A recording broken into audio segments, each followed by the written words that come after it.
Well, you ask a great question, and you frame it correctly. It is madness, and there's a lot of it in every direction.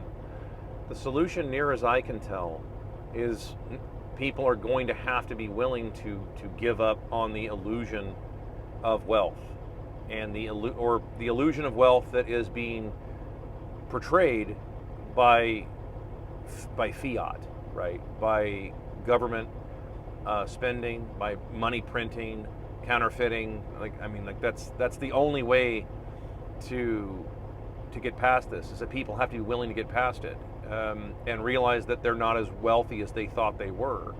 It's not going to happen. I don't think.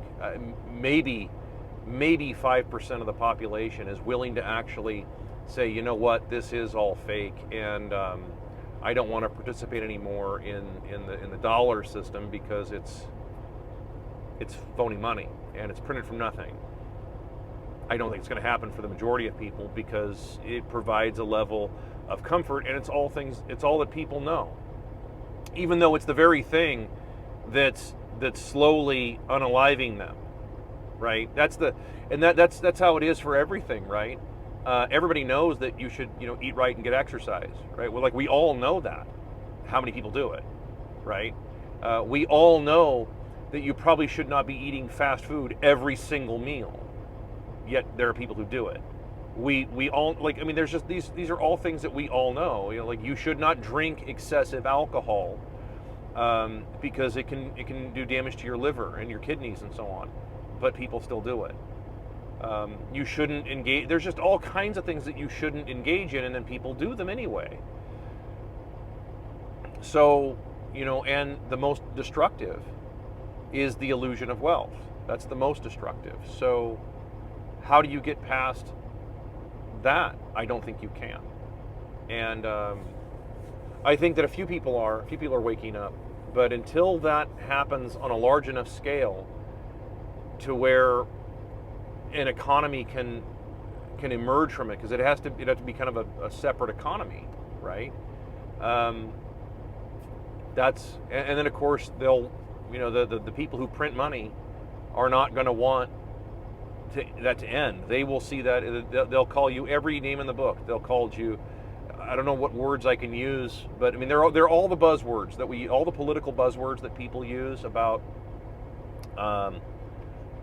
whenever you're doing something that a government or banker doesn't like, then you're labeled a whatever. I mean, all the different labels they give people.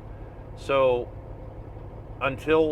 unfortunately, until that part changes, and until enough people are willing to get past that, and keep in mind, and I touched on this in one other, I don't remember which video it was that I did, but keep this in mind.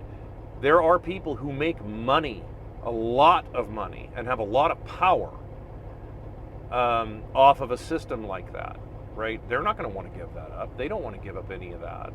They want to keep all that. You think they want to go to the bottom of the stack, right? With all the other plebs out here that wake up every day and do a bunch of work that we don't want to do for people we don't want to do it for not enough money to live a life that we don't want. You think that they want to go and do that? No, of course not. No, they would rather, their idea is sophistry. They use, bullying tactics and so on to get other people to do it for them. That's how it works. So, there's always the hope of, like, rise and rise again until lambs become lions. There's always the hope of that, but historically speaking, it doesn't happen.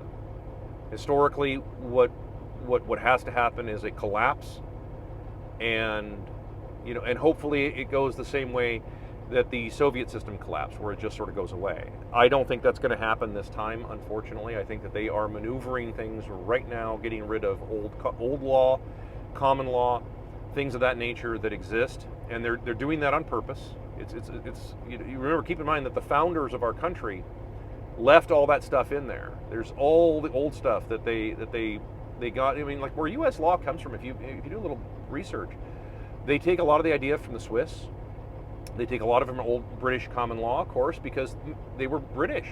They were British people, and so they took a lot from that. So that goes back to the Magna Carta, and prior to that, actually, too, going all the way back in some cases to the Roman Empire, right? And because the Romans did get some of it right.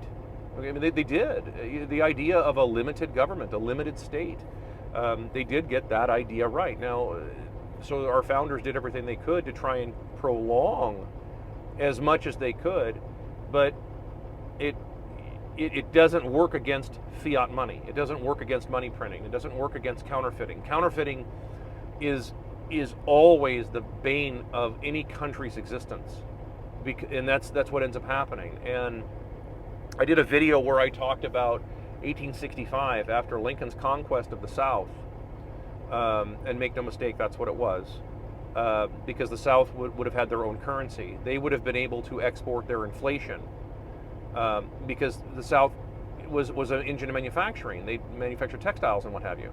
And they would have been able to, the North would have had to first buy Confederate dollars before they could buy Confederate goods, okay? And the Southern states' goods. And that would mean that they would have the privilege of exporting their inflation to the North. And so the North couldn't lose, because all of their population, there would have been a giant sucking sound as everybody went to the South, because it would have been better for them to have a currency that wasn't the Yankee dollar, because the Yankee dollar had with it a ton of debt and still does. And so when the South was saying they would, I mean, I don't want to go into like huge history on that, but I mean, I look at it from the financial side. I don't care about the rest of it, because the rest of it is really kind of meaningless, because when you figure out the money issue, you find out that when you figure out money, you find out that slavery has never gone away. I don't give a shit what color you are. That has nothing to do with nothing. It has never gone away. And I'm not trying to get too far into the weeds on this, but like, this stuff is all connected, and it does come down to the money. It really does. It's the number one thing that, in fact, when I teach, I say there's 5 things you look at for any country, any economy, any nation, to see if it's going to survive. Number 1 at the top of the list is their currency. That is the number 1. Number 2 is their birth rate.